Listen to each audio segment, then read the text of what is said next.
Video ini hanya untuk mereka yang punya logika. Bagi yang tidak punya logika, skip aja.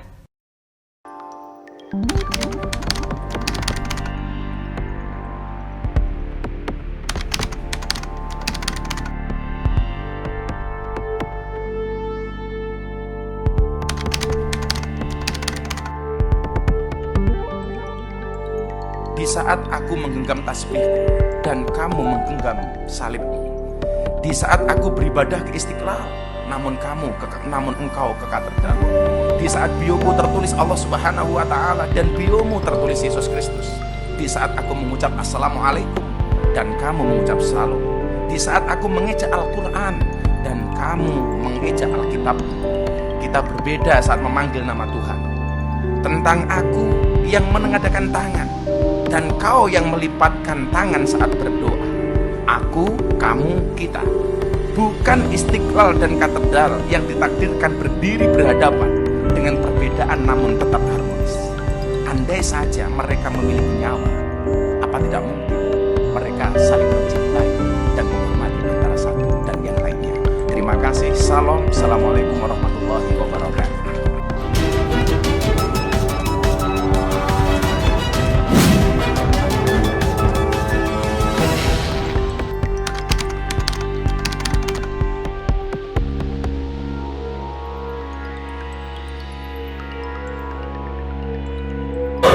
Haram hukumnya masuk ke rumah ibadah orang lain. Haram. Saya tak nonton film ini sampai habis, baru menengok trailernya. Tapi di dalam itu yang bisa saya komentari, pertama masuk ke rumah ibadah, karena Nabi tak mau masuk ke dalam tempat fihi surah wat tamathil, kalau di dalam itu ada patung berhala. Maka dalam Islam mazhab Syafi'i mengharamkan masuk ke dalam rumah ibadah di dalamnya ada berhala. Mazhab Syafi'i. Kita pakai mazhab apa? Mazhab Syafi'i. Saat itu saya hadir bersama Gubernur DKI Jakarta Mas Anies Baswedan, Sekjen PBNU Gus Helmi, dan beberapa tokoh agama, ada FKUP lah di sana. Dan itu atas undangan mereka. Acara yang diberikan kepada saya pun judulnya Orasi Kebangsaan dalam rangka peresmian GBI, bukan dalam rangka peribadatan. Dicatat, dalam rangka peresmian, bukan dalam rangka peribadatan. Gara-gara itu kemudian saya dihujat banyak netizen dengan mengatakan miftah sesat, miftah kafir, syahadatnya batal dan lain sebagainya. Gus Miftah marah? Enggak, saya bersyukur, alhamdulillah. Nah, saya kemudian hanya mikir begini, orang seperti saya yang kebetulan dikasih oleh Allah menjadi orang yang mampu membimbing sekian ratus orang untuk bersyahadat menjadi seorang mu'alaf, hanya gara-gara video tersebut saya dikatakan kafir. Luar biasa. Itulah dakwah zaman sekarang. Kalau dakwah zaman dulu tugasnya adalah mengislamkan orang kafir, dan dakwah hari ini mengkafir-kafirkan orang Islam. Tapi kalau sudah dalam masalah ibadah, ritual, tak ada tawar-menawar. Wala ana abidum ma'abatum wala antum abiduna ma'abud lakum dinukum. Ini sekarang banyak yang tak bisa membedakan kebablasan, tak bisa membedakan mana toleransi, mana tolerasin. Islam tak perlu diajari bagaimana berinteraksi sosial dengan saudara kita non-muslim.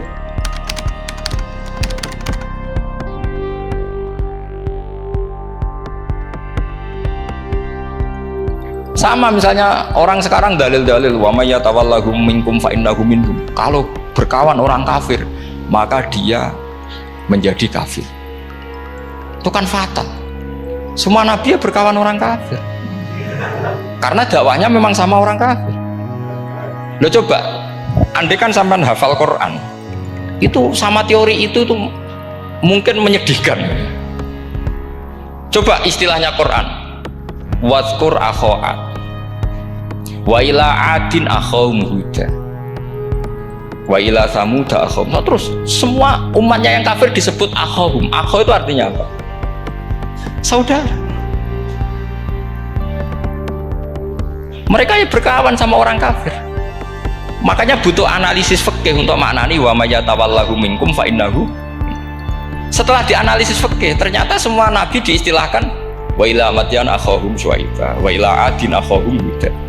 Akho itu artinya apa? Saudara. Kalau sampean tanya, lalu logikanya gimana? Kata kitab-kitab kan wa in kana dasarin fajanibhu suratan. Kalau ada teman buruk, jauhi. Kalau teman baik, temani. Kalau cara usul fikih gampang. Kancanan maling dosa, wong kok kancane maling.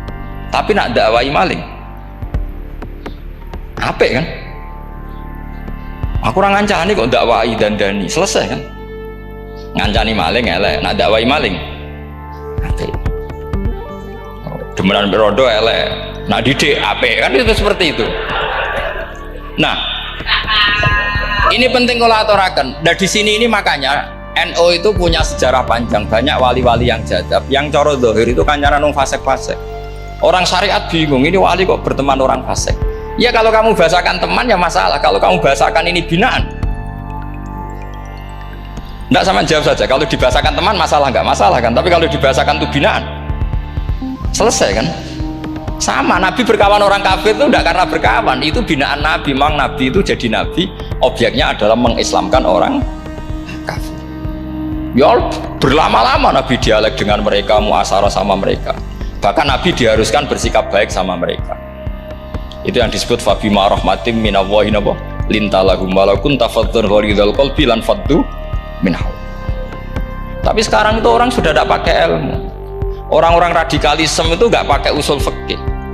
Pokoknya kalau ada ayat terjemahnya gini ya sudah, itu jadi madhab. Akhirnya kecelakaan seperti ini. Pokoknya kalau ada ayat faqtulul musyrikina haitsu wajadtumuhum wa khuduhum wahsuruhum waq'udu lahum kulla marsad. Sudah hafalnya ayat itu saja. Dia tidak mau ngapalkan misalnya qatilul ladzina yuqatilunakum. Ada ayat lagi wa akhrijuhum yamin haitsu akhrajuhum. Sehingga ulama kita membagi kafir itu ada harbi, kita musuhi, ada dhimmi, ada muahad, ada musta'man. Itu ulama karena tahu tidak semua orang kafir itu harbi, tidak semuanya dhimmi, tidak semuanya muahad, tidak semuanya musta'man. Kalau harbi oke, kita perang, kalau dhimmi ya kita bina, kalau muahad ya sesuai perjanjian kita, kompensasinya apa, MOU-nya kayak apa. Tapi apalnya mereka ayat satu tema. Nah celakanya kita yang ngaji di pondok-pondok yang katanya spesialis ingin alim tafsir, apalnya ya satu ayat juga. Wah itu kan satu ayat versus satu ayat, itu ngeri. Makanya ini kita harus hati-hati. Nah bayangkan sekarang orang meneliti Quran itu yutroku kullu. Mestinya kalau anda meneliti radikalisme, ayat yang terkait radikalisme diteliti semua. Ternyata di surat Taubat yang disebut suratus Saif, yang bahkan haram baca bismillah, itu ada ayat wa in ahadum minal musyrikin nastajaraka fa'ajirhu hatta yasma'a kalamullah summa ablighu ma'mana. Muhammad, kalau ada orang kafir mau belajar Quran sama kamu ya harus kamu pelajari hatta yasma'a kalamullah. Setelah mereka mau belajar ya ablighu ma'mana, summa ablighu ma'mana, kamu harus menjamin keamanan dia. Itu di surat Taubat, termasuk akhiru suratin nazalat, gak mungkin terjadi mansuh. Tapi orang-orang ekstremis selalu pakai faqtulul musyrikin haitsu, apalan itu terus. Yang orang liberal yang menaparin la ikraha fiddin, ya sudah seperti itu. Sing orang-orang ora tegas, ora tau nahi mungkar, ya ma arsalnaka ila rahmatan lil alamin, ngono terus.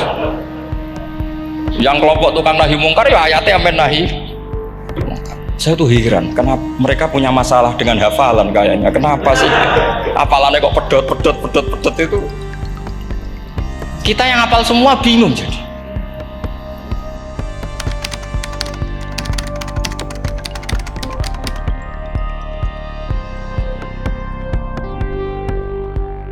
Jadi kita masalah dalil. Cara yang terbaik adalah menghormati pendapat orang. Masalah bahwa ada berbeda pendapat, maka kita mengikut yang disampaikan oleh para ulama. Ati'ullah, taat kepada Allah, wa ati'ur rasul, taat kepada Rasulullah SAW, wa ulil amri. Ulil amri di situ kata sebagian ulama adalah ulil amri, para ulama yang mengerti dengan dalil. Paling elok afdal sekhatam Quran 30 juz.